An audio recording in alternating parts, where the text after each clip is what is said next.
Irashaimase! Hello and welcome to Fitaurus Kitchen. I'm your host, Chef Fitaurus. It's time once again for Shoot 'em Up Saturday, and on the menu this Saturday we have Victory Road, SNK's arcade follow-up to Ikari Warriors. What kind of taste will it have? Let's get cooking and find out. Released to arcades in 1986, SNK's Victory Road, or as it was known in Japan, Dogo Soken, is the follow-up to Ikari Warriors. It's basically Ikari Warriors 2, but it's not labeled that way, which is really weird, but the game itself is kind of a bizarre title as is. So it would go and see ports to the NES in 88, the Spectrum in 89, and the Amiga in 90, and it's been available in several other compilations and standalone methods since then on various platforms. Most recently, in addition to this arcade archive version of it, which is actually a really weird one, but I'll get to that in a second. In addition to this arcade archive version, it was available as part of the SNK 40th Anniversary Collection. And after putting in a little bit of time with this, I would say that's probably the better way to go and pick it up is, to be honest, it's not that good. So, with that said, let's get cooking.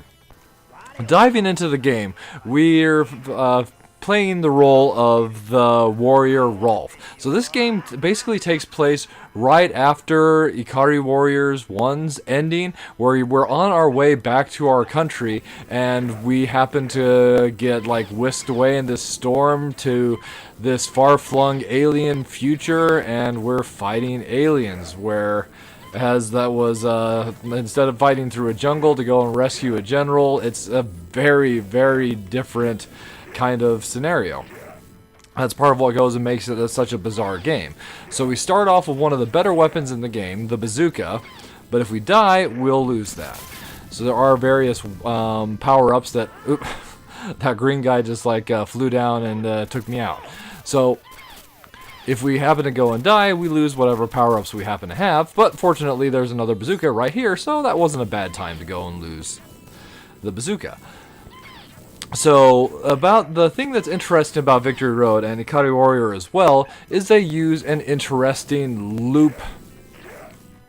that guy was trying to get me from behind. An interesting loop controller. So, real quick to show you that, let's go to the manual, and in here they've got this awesome little diagram of the loop lever. That's what the arcade joystick looked like in the arcade. You had an arcade stick that you could go and turn to change which direction you were facing, in addition to going and moving the stick around to control what direction your character was moving. So in emulation, the way that that's taken care of is we're basically playing a twin stick shooter, and it actually works really well that way, save for the fact that the game is slow and clunky with a lot of slowdown, but that aside, I love the technology behind the original title.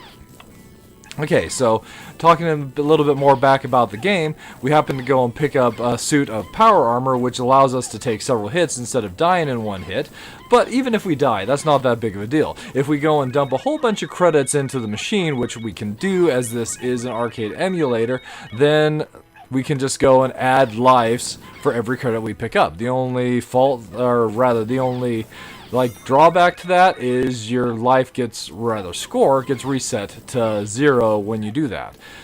So there is this green panel that's blocking our way. If we touch this green panel, we and any enemies in the area will get sucked into this vortex. The enemies are fortunately gone, but we're warped to this alternate dimension, which I like to call the Three-Headed Dragon dimension, as we always have to go and fight a three-headed dragon in every one of these sections. Well, not every one. As you get later into the game, there are different enemies that you'll fight.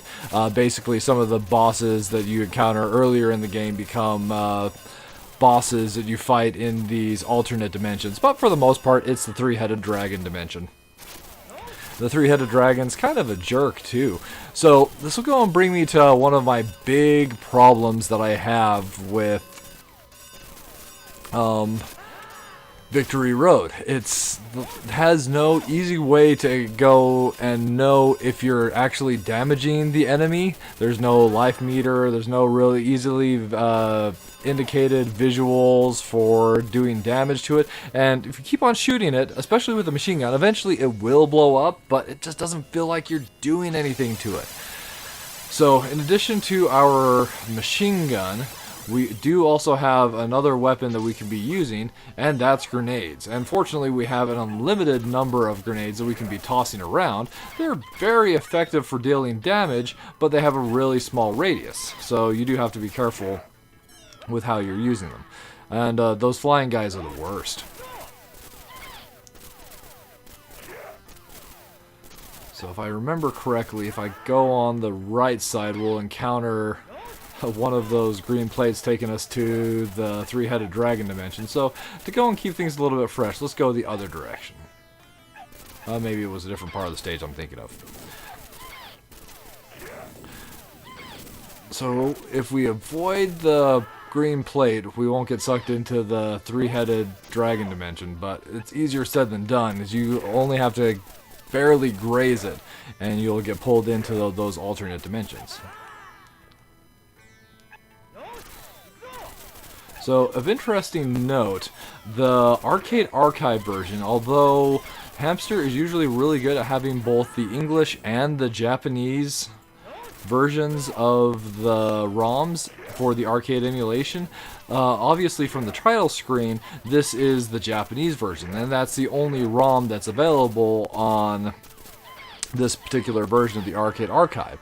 A little disappointing. I mean, some of the voiceovers are fun, but if you don't understand Japanese, you're not really going to go and get a whole lot for them. Oh, so this item here is Hidden Sight. It allows us to go and see where hidden items might possibly be in the ground around us, although it lasts only a short period of time. So let's see if we can get those items that it was trying to indicate to us.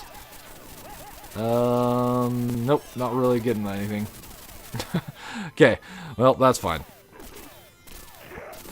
So, of the various items that we can possibly go and find and pick up, so there was the bazooka we had at the beginning of the game. There's also a machine gun upgrade that we can get.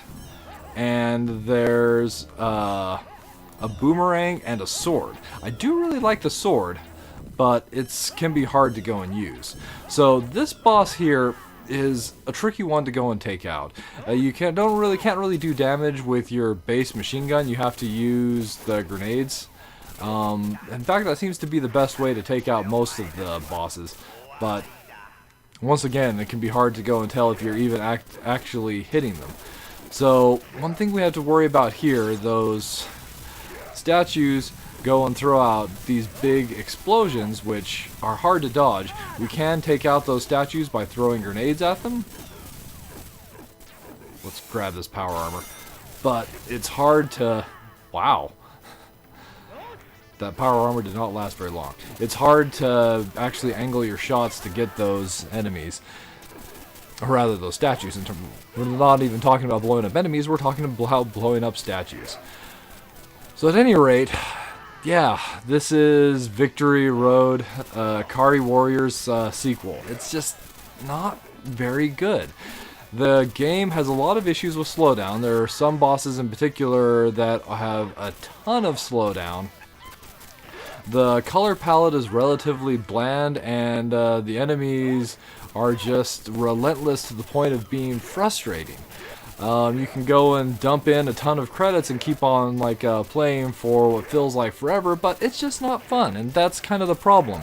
So there you have it, Victory Road served up for your enjoyment.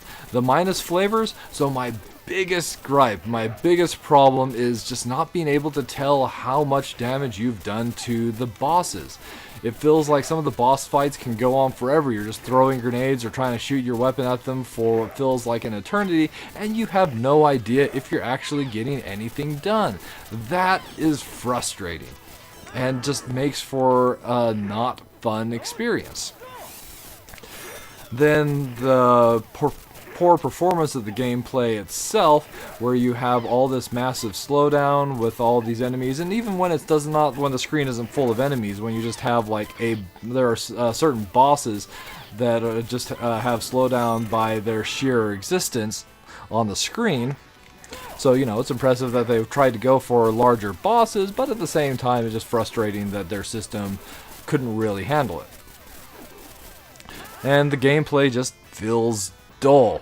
It's definitely a game that's designed to be a quarter eater, so that's what it is.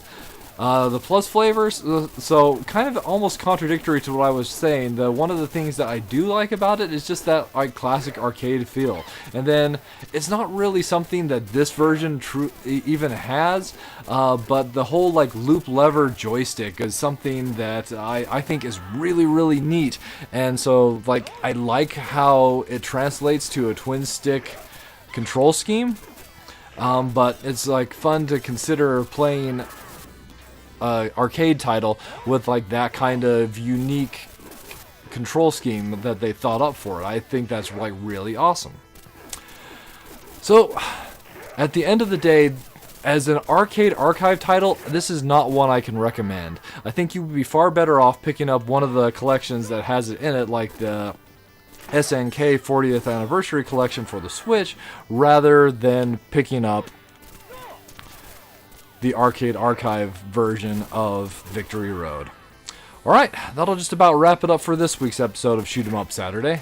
As always, I want to thank you so much for coming out and joining me this week, and I look forward to seeing you again next week.